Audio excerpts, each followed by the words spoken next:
नमस्कार, आप देख रहे हैं जी यूपी उत्तराखंड और मैं हूं आपके साथ सपना शुक्ला। आज सूबे के मुख्यमंत्री योगी आदित्यनाथ का जन्मदिन है और इसी उपलक्ष्य में हम आपके लिए कुछ खास लेकर आए हैं। जो हमारे साथ मौजूद हैं वो है author the monk who became the chief minister, एक बहुत प्रसिद्ध किताब जो लिखी गई योगी आदित्यनाथ पर। नाम शांतनु गुप्ता सर, स्वागत है आपका जी यूपी उत्तराखंड में। धन्यवाद धन्यवाद धन्यवाद सब। सर, क्योंकि एक ऑथर, एक लेखक ही सबसे ज्यादा जानता है अपनी किताब में उसने जिसके बारे में लिखा है, हम चाहेंगे उससे शुरू करें कि आप हमें बताएं कि वो पहलू जो हम आज तक नहीं जान पाए मुख्यमंत्री के बारे में, योगी आदित्यनाथ के बारे में, कि ये योगी आदित्यनाथ अलग है, यहाँ तक पहुंचने की उनकी जर्नी क्या। देखिए सपना, ऐसे तो बहुत बड़ी किताब है। ये मेरी किताब है the monk who became chief minister, और ये मेरी पर्सनल प्रति है। इसको मैं बहुत सारा मार्क करा हुआ है मैंने, और ये फिर बहुत सारी भाषाओं में छपी। मैंने तो मूलतः इंग्लिश में लिखी, फिर वो हिंदी में छपी, हिंदी में आई, फिर वो तमिल में आई, फिर वो तेलुगु में आई, मलयालम में, मराठी में, गुजराती में, अभी भी बहुत सारी संस्कृत, उर्दू, बहुत सारी भाषाओं में आ रही है। ऐसे तो मैं पूरी किताब आपको नहीं बता पाऊंगा, लेकिन मैं आपको कुछ ऐसी चीजें बताता हूँ, शायद उससे रुचि भी पैदा हो आपके श्रोताओं में किताब पढ़ने के लिए। देखिए, जब मैंने सपना किताब लिखनी शुरू करी तो मैंने अपनी टीम से कहा कि भाई, जितने भी आर्टिकल हैं इंग्लिश में, जितने भी आर्टिकल हैं हिंदी में, जितने भी विदेशों में छपे हैं, जितने भी वीडियो हैं जिसमें योगी आदित्यनाथ ने खुद इंटरव्यू दिया है, मुझे सब ला के दो। क्योंकि अगर मैं योगी आदित्यनाथ के पास जाता हूं मिलने, तो मैं उनसे बहुत सारी बातें नहीं, लिमिटेड समय मिलेगा मुझे, तो जिससे मेरे प्रश्न भी पहने हों और मैं वही जानकारी पूछ पाऊं जो अवेलेबल नहीं है पब्लिक डोमेन में। तो मुझे बड़ी आश्चर्य की फाइंडिंग आई बस उसे देख के ही, कि जो इंग्लिश में खबरें छपी हैं उनके मुख्यमंत्री बनने से पहले, मतलब 2019 मार्च 2017 से पहले, और उसके पहले भी सपना वो 5 बार के सांसद थे। ऐसा नहीं था वो कहीं कहीं छुपे बैठे थे और एकदम से मुख्यमंत्री बन गए। वो 5 बार के सांसद थे, लोकसभा के सांसद थे, उन्होंने चुनाव लड़े 5 बार। उनके बारे में इंग्लिश प्रेस में केवल नेगेटिव, केवल नेगेटिव, केवल नेगेटिव। मतलब ऐसा कैसे हो सकता है? एक आदमी 98 में चुनाव जीतता है, 99 में चुनाव जीतता है, 2004 में चुनाव जीतता है, 2009 में चुनाव जीतता है, 2014 में चुनाव जीतता है, उसके बारे में सब कुछ नेगेटिव कैसे हो सकता है? तो मुझे ये लगा इंग्लिश प्रेस की एक अलग, और खासकर विदेशी प्रेस की, ऐसी क्यों मान सकता है? तो इस मैंने इंक्वायरी से शुरू करी। मुझे योगी आदित्यनाथ के बारे में एक ब्रॉड रूप से ये 4 बातें मैं कहूंगा जो मेरे हिसाब से योगी आदित्यनाथ हैं, उनकी शख्सियत को दिखाता है। पहले तो एक युवा नेता है। किसी भी प्रदेश में, उत्तर प्रदेश तो बहुत बड़ा राज्य है, किसी भी, और आपका तो चैनल भी उत्तर प्रदेश और उत्तराखंड को फोकस करता है, उत्तर प्रदेश में किसी भी बड़े राज्य में कब ऐसा नेता हुआ जो 40-44 साल की उम्र में मुख्यमंत्री बन जाता? अखिलेश यादव बने, लेकिन अखिलेश यादव को तो देखिए अब थाली में मिली सीट, मुलायम सिंह यादव की राजनीति है, वो अखिलेश यादव की राजनीति नहीं है। तो कौन अपने बल पे 44 साल की उम्र में मुख्यमंत्री बनता है? तो पहले वो युवा नेता है। तो जो उनके भगवा वस्त्र हैं उसके कारण उनकी युवा होने की बात कोई करता ही नहीं, जबकि 44 साल की उम्र में उत्तर प्रदेश जैसे या किसी भी प्रदेश का मुख्यमंत्री बनना बहुत बड़ी बात है। पहली बात, वो एक युवा नेता है, एक्सट्रीमली पॉपुलर है, एक्सट्रीमली पॉपुलर है सोशल मीडिया में। अब तो पॉपुलर है, पहले भी बहुत पॉपुलर, 2017 से पहले। दूसरी बात, वो पार्लियामेंटेरियन है, वो एक सांसद है। तो एक सांसद के तौर पे मैं कैसे किसी को चेक करूं? 2 जगह है जहां सांसद का क्षेत्र, एक तो उसका क्षेत्र और एक संसद। तो संसद में वो कर क्या रहे हैं? तो मैंने क्या करा, 2014 से 2017 का डेटा देखा, जब वो संसद आखिरी जो उनकी संसदीय काल था उसको देखा मैंने, कि उस समय वो क्या कर रहे हैं। संसद में व्यक्ति 4-5 चीजें कर सकता है। एक तो पहली तो बेसिक अटेंडेंस, कि वो संसद में जाए, संसद में वो प्रश्न पूछे, संसद में वो डिबेट में पार्टिसिपेट करे, और संसद में वो प्राइवेट मेंबर बिल रखे। ये डेटा जब मैं देखा और मैंने सोचा राहुल गांधी से कंपेयर करता हूं, दूसरे बड़े नेता हैं। योगी आदित्यनाथ की अटेंडेंस 80% से ऊपर, राहुल गांधी की अटेंडेंस 40-45% उस दौरान जो मैंने चेक करा। योगी आदित्यनाथ ने पूछे 300 प्रश्न से ज्यादा, राहुल गांधी ने पूछे 0 क्वेश्चन उस अवधि में। मतलब 2014 से 2017, कोई छोटी अवधि नहीं है, बड़ी अवधि है। योगी आदित्यनाथ ने पार्टिसिपेट किया 57 डिबेट्स में, राहुल गांधी ने पार्टिसिपेट करा 9 डिबेट्स में।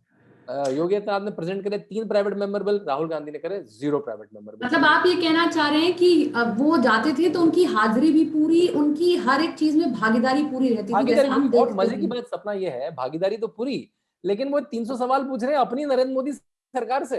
वो काम किसे करना चाहिए? वो तो राहुल गांधी को करना चाहिए। और आप ये कह सकती हैं, अरे राहुल गांधी तो कोई बहुत अच्छे पार्लियामेंटेरियन है नहीं, आपने कंपैरिजन भी अपना कन्वीनियंट कर लिया। लेकिन जब मैं नेशनल एवरेज से कंपेयर करता हूं तब भी योगी 1.5 गुना आते हैं। तो योगी मतलब मतलब बहुत पर्टिकुलर है अपने काम को लेकर, हमेशा हमने देखा भी है। एक चीज और शांतनु जी मैं आपसे जानना चाहूंगी, ऐसा क्या आपको किताब लिखने के दौरान लगा कि अरे ये तो दुनिया को पता ही नहीं है, ये उन्हें बाकी नेताओं से अलग बनाता है, जैसा कि आपने टाइटल भी दिया, the monk who became the chief minister. क्योंकि जैसा मुझे याद है, जब मुख्यमंत्री के नामों को लेकर अटकलें चल रही थी, बहुत सारे नाम रेस में थे, लेकिन अचानक एक नाम निकल कर आता है, अचानक सुर्खियां बनता है, हम सबको एकदम हम आश्चर्यचकित हो जाते हैं। तो ऐसा क्या आपको उनकी किताब लिखने के दौरान पता चला कि ये दुनिया को जानना चाहिए? जी बिल्कुल, मैं अपनी उसी बात को कंटिन्यू भी करूंगा और आपके प्रश्न में भी वो बिल्कुल सही फिट होगा। तो पहले तो एक व्यक्ति है जो यंग है, एक्सट्रीमली पॉपुलर है, जो मुख्यमंत्री होने का एक अच्छा टिक मार्क है। दूसरा, वो एक एक्सट्रीमली एंगेजिंग परफॉर्मिंग पार्लियामेंटेरियन है। वो पिछले 5 संसद काल में क्या कर रहा है, अब वो अपने क्षेत्र में क्या कर रहा है, ये देखते हैं अपने क्षेत्र में क्या कर रहा है। पिछले 2 दशक से सपना जी, 20 साल से वो डेली जब भी वो गोरखपुर में होते हैं जो कम से कम 150-200 दिन होते हैं, वो 200 लोग 150 लोगों के साथ जनता दरबार लगाते हैं। और कौन है ये लोग? ये लोग कोई ठेका पट्टा मांगने नहीं आए, ये अपनी विधवा पेंशन, अपनी स्कॉलरशिप, पुलिस में रिपोर्ट, मतलब सरकार चाहे मायावती की हो, सरकार चाहे मुलायम सिंह यादव की हो, लेकिन दरबार लग रहा है योगी आदित्यनाथ के मठ में। और वो इतने लोगों से मिल रहे हैं, जो आप इतने लोगों से रोज मिलेंगी 20 साल तक, तो आपको वैसे ही लोगों की समस्याओं का समाधान करने की आदत हो जाएगी। फिर वो डेली 20-20 गांव में जा रहे हैं, ये तो हो गया। अब जो मठ है, मैं जब गोरखपुर में गया रिसर्च करने, तो मठ के अपने कम से कम 40 से ज्यादा इंस्टीट्यूशंस हैं। मठ स्कूल चलाता है, मठ कॉलेज चलाता है, मठ नर्सिंग कॉलेज चलाता है, मठ एलोपैथिक हॉस्पिटल चलाता है, मठ आयुर्वेदिक हॉस्पिटल चलाता है। देखिए, हमारे घर में एक शादी होती है तो उसमें ही हमारे हाथ पैर खुल जाते हैं, जिसमें हमें थोड़े से पैसों से व्यवस्था करनी होती है। सोचिए, एक कॉलेज चला रहा है व्यक्ति, एक नर्सिंग इंस्टीट्यूट चला रहा है, एक आयुर्वेदिक कॉलेज चला रहा है, कई धर्मशाला चला रहा है, कई स्कूल चला रहा है। तो ऐसे 40-44 इंस्टीट्यूशंस की वो कम से कम 20 साल से एक सीईओ की तरह देख रेख कर रहे हैं। तो एक पार्लियामेंटेरियन एंगेजिंग, क्षेत्र पे उनकी पकड़ है, वो एक सीईओ की तरह 40-44 इंस्टीट्यूशन चला रहे हैं। तो उनका एक बहुत अच्छा प्रशासनिक अनुभव था जो उत्तर प्रदेश को मिला पिछले 4-4.5 साल से। फुल फ्लेज्ड पर्सन है वो। बिल्कुल फुल फ्लेज्ड पर्सन, आपने सही शब्द, यानी कि अगर मठ में है तो वहां पर जिम्मेदारी बड़ी बखूबी निभा रहे हैं, सांसद हैं तो बखूबी अपनी जिम्मेदारी निभा रहे हैं, और मुख्यमंत्री है तो अपनी जिम्मेदारी बखूबी निभा रहे हैं। फुल टाइम है, full time flirting with things. वो हमने देखा भी कि कैसे कोरोना होने के ठीक होने के बाद वो अचानक आ जाते हैं, निरीक्षण करने लगते हैं बिना एक दिन के आराम के भी। एक चीज और, एक ऐसी छवि है मुख्यमंत्री की, योगी आदित्यनाथ की बतौर मुख्यमंत्री, बहुत स्ट्रिक्ट, जहां जाते हैं प्रशासनिक अमला काफी सतर्क हो जाता है, उनको लगता है कि यहाँ खामी है तो यहाँ जल्द से जल्द दुरुस्त कर देना चाहिए, चीजों को हटाने में वो देर नहीं लगाते हैं।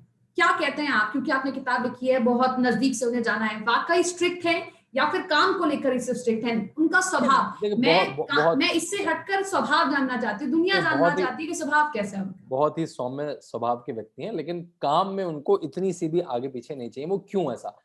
देखिए, जब उत्तर प्रदेश के मुख्यमंत्री बने तो एक जोक चला व्हाट्सएप में कि नरेंद्र मोदी पहले उठते हैं सुबह कि योगी आदित्यनाथ पहले उठते हैं सुबह, और उत्तर था 4 बजे या 4:30 बजे।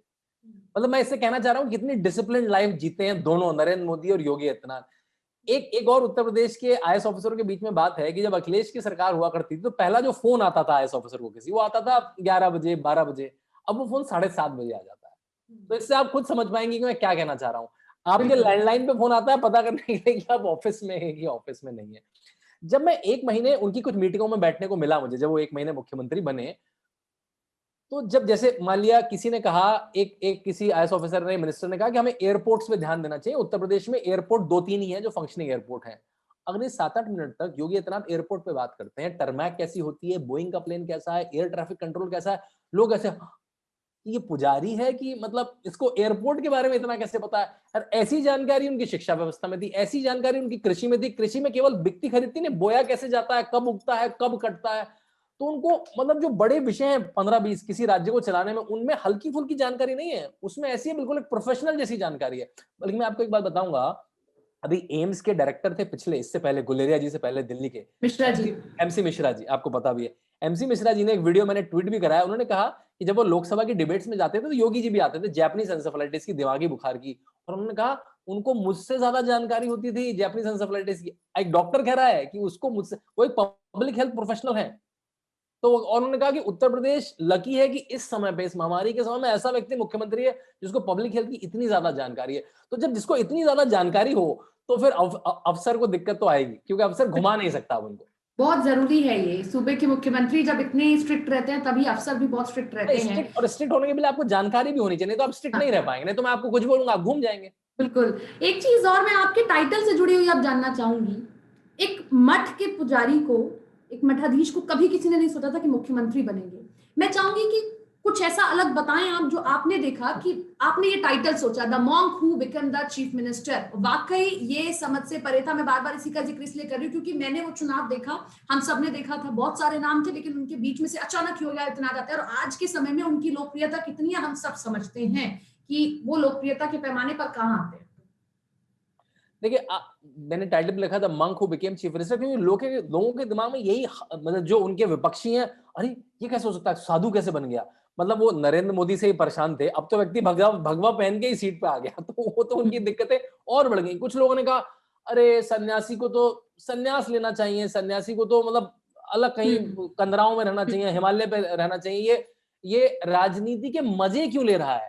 तो मेरा उनसे उत्तर यही था, और योगी आदित्यनाथ ने भी कहा कि भाई मेरे लिए राजनीति मजे लेने का साधन नहीं है, मैं अपने मठ के द्वारा भी सामाजिक कार्य करता था, अब मेरे पास राजनीति में बड़ा लेवर आ गया जिसके तो मैं ज्यादा सामाजिक कार्य कर पाऊंगा। तो उनके लिए चाहे वो मठ हो, चाहे वो धर्म हो, चाहे वो राजनीति हो, सामाजिक कार्य करने के अलग अलग प्लेटफॉर्म है, पहली बात।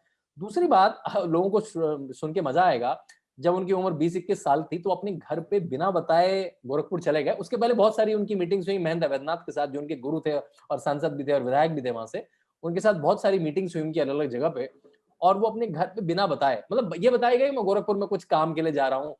और वो व्यक्ति उस उम्र में सोच पाना, देखिए 21-22 साल की उम्र में, वो भी एक कॉलेज में पढ़ते थे, पैंट कमीज पहन के, जीन्स पहन के जाते थे, गॉगल्स लगाते थे, बैंडाना लगाते थे, मेरी किताब में सारे मैंने चित्र रखे।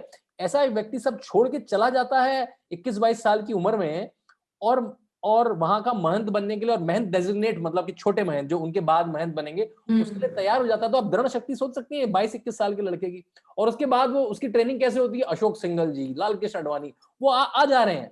तो एक व्यक्ति जो 26 साल में सांसद बन जाता है और उसके इर्द गिर्द महेंद्र वैद्यनाथ, लाल कृष्ण आडवाणी, अशोक सिंघल जी, ऐसे लोगों से वो अपनी सामाजिक राजनीतिक शिक्षा लेता है, तभी उसका परिणाम है कि आज जैसे वो परफॉर्म कर रहे हैं।